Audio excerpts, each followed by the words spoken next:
అలా కాగి కాఫీ నా చేతి మీద పడింది. బొబ్బలొచ్చి చస్తాయేమో. నువ్వు బొబ్బలని భయపడుతున్నావు కానీ మన ప్లాన్ వర్కౌట్ కాదేమో. మొదటికే మోసం వచ్చిందేమోనని భయపడి చస్తున్నాను. ఇవన్నీ కాదు మమ్మీ, ముందు నేను చెప్పేది జాగ్రత్తగా విను. మనమే చాలా తెలివైన వాళ్ళం, మన బుర్రే క్రిమినల్ బుర్రా అని మురిసిపోయాం కదా. మనకి మనమే వీపులు చర్చుకున్నాం కదా. కానీ మనం ఓవర్ కాన్ఫిడెన్స్తో వెళ్ళాం. ఆ తరణికున్న ఆలోచన, బుద్ధి, జ్ఞానం మనకి లేదని అర్థమైంది. ఏమైందిరా? మన దగ్గర వీడియో ఉంది, అంతే కదా? అవును, ఉంది. దానికేమైంది? ఏదైనా వైరస్ వచ్చి పాడైపోయిందా ఏంటి? ఆ వీడియోని ధరణికి డౌట్ క్రియేట్ చేసింది. తను నన్ను స్ట్రైట్ గా ఒక క్వశ్చన్ అడిగింది తెలుసా? వీడియో తీసినవాడు బ్లాక్మెయిల్ చేయాలి కానీ బ్లాక్మెయిల్ చేయకుండా వీడియో పంపించి సైలెంట్ గా ఉన్నాడేంటి? వాడి దగ్గర ఏదో ఒక డిమాండ్ ఉండాలి కదా. అదేమీ లేకుండా వీడియో ఫార్వర్డ్ చేశాడు. కామ్గా చేతులు కట్టుకుని కూర్చున్నాడు. ఎందుకలా ఉండుంటాడు అని పెద్ద డౌట్ ఎక్స్ప్రెస్ చేసింది.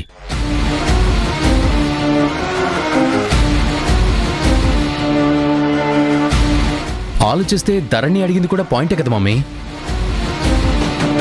నిజమేరా, ధరణి అడిగేది కరెక్టే. ఎవడైనా అలాంటి వీడియో పంపించి కామ్గా ఎందుకుంటాడు? డబ్బో దస్కమో ఖచ్చితంగా డిమాండ్ చేస్తాడు.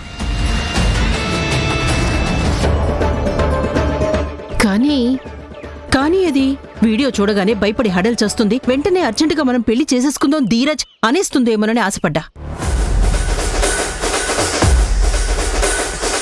ఇంకా దాని మీద బ్లాక్మెయిలింగ్ అస్త్రం ఎందుకులే అని కాస్త నెగ్లెక్ట్ చేశా. అదే ఆ నెగ్లిజెన్సీయే ధరణికి డౌట్ తెప్పించింది. అలా సైలెంట్గా వీడియో పంపిస్తే సరిపోదు మమ్మీ. ధరణికి భయం కలగాలి. ఇంతవరకు మా పెళ్లి గురించి వాళ్ళ నాన్న దగ్గర ఎత్తలేదు అంటే దానికెంత ధైర్యం? ప్రాబ్లం సాల్వ్ చేసుకోవచ్చులన్న ధీమా.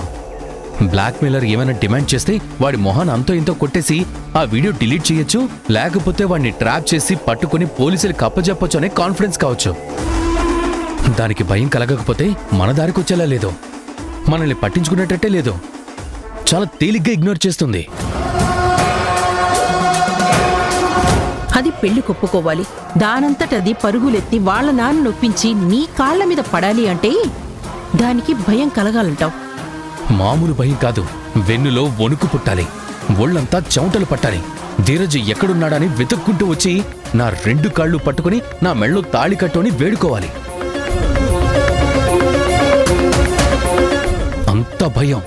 అంత భయం క్రియేట్ చేయగలిగితేనే తను మనం అనుకున్నట్టు టర్న్ కాదు. అంతే కదా? భయమే కదా, మామూలు భయం కాదురా.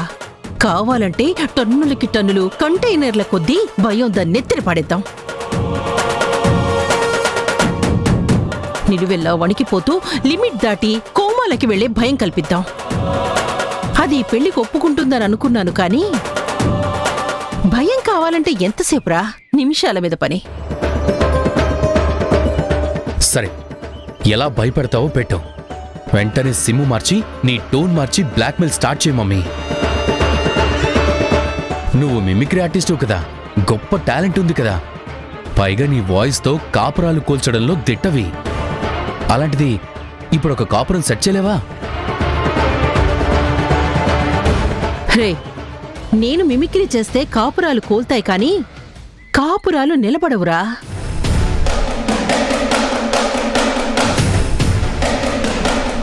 అలా నిలబడాలంటే తొందరపడి నిర్ణయాలు తీసుకోకూడదు. అడుగు గబాల్న వేసి తర్వాత జారి పడకూడదు. మధు విషయంలో ఏమైందో చూసావు కదా. మ్యాటర్ పోలీసుల దాకా వెళ్ళింది. వాళ్ళు మన వరకు వచ్చారు.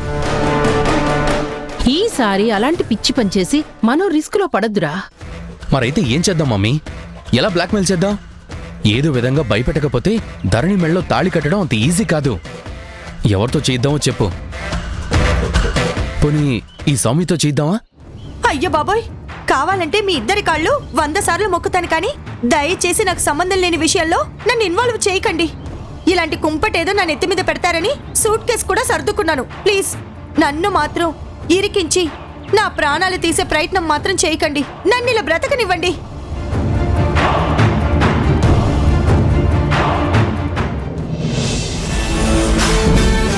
రే, నువ్వేం టెన్షన్ పడకురా. ఎవరితో బ్లాక్మెయిల్ చేయించాలో నేను చూస్తాను కదా. నువ్వు బిందాస్గా ఉండు. నేను దాని గుండెల విసి పనిచేస్తాను.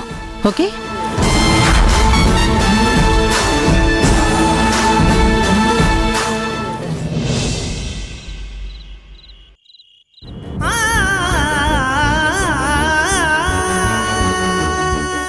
నేను ధీరజ్ని పెళ్లి చేసుకుంటానని నాన్నతో చెప్పడం అన్ని విధాలుగా మంచిదనిపిస్తోంది. ఇప్పుడున్న ఈ టెన్షన్లో భయం పోయి నాన్న నాకున్నారన్న ధైర్యం కలగాలంటే మనసులో ఏం దాచుకోకుండా నాన్నకు చెప్పేయాలి.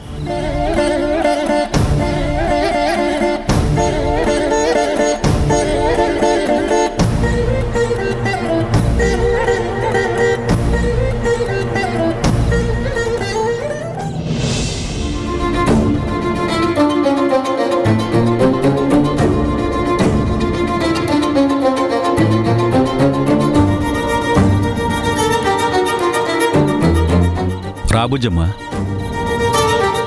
అసలు నేనే నీ దగ్గరకు వద్దాం అనుకున్నాను, కానీ నువ్వే నా దగ్గరకు వచ్చావు. నేను మనసులో అనుకున్నది నీకు ఫోన్ చేసి చెప్పినట్టు అయింది. రా.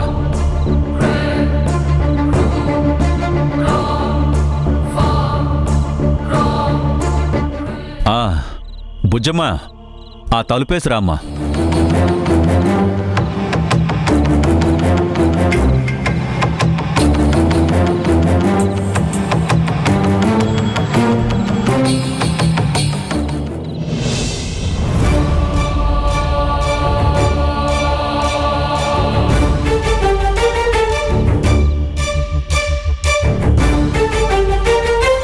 కూర్చోమ్మా,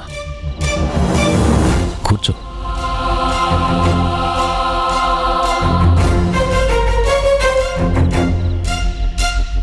చూడమ్మా, ఇప్పుడు నేను చెప్పే విషయం చెప్పిన నాకు విన్న నీకు మాత్రమే తెలుసుండాలి.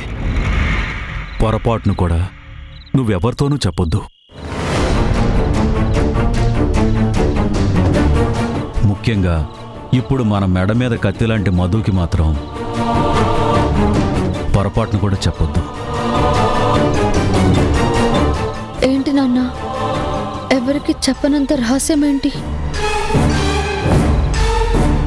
మరేం లేదమ్మా, మరి ఈ పద్మవ్యూహంలో మనం బ్రతకలేం. ఈ మనుషుల మధ్య అస్సలు బ్రతకలేం మనం. అందుకే ఒక 2-3 రోజుల్లో ఈ ఊరు వదిలి వెళ్ళిపోవటం మంచిదనేసి నేను నిర్ణయం తీసుకున్నాను.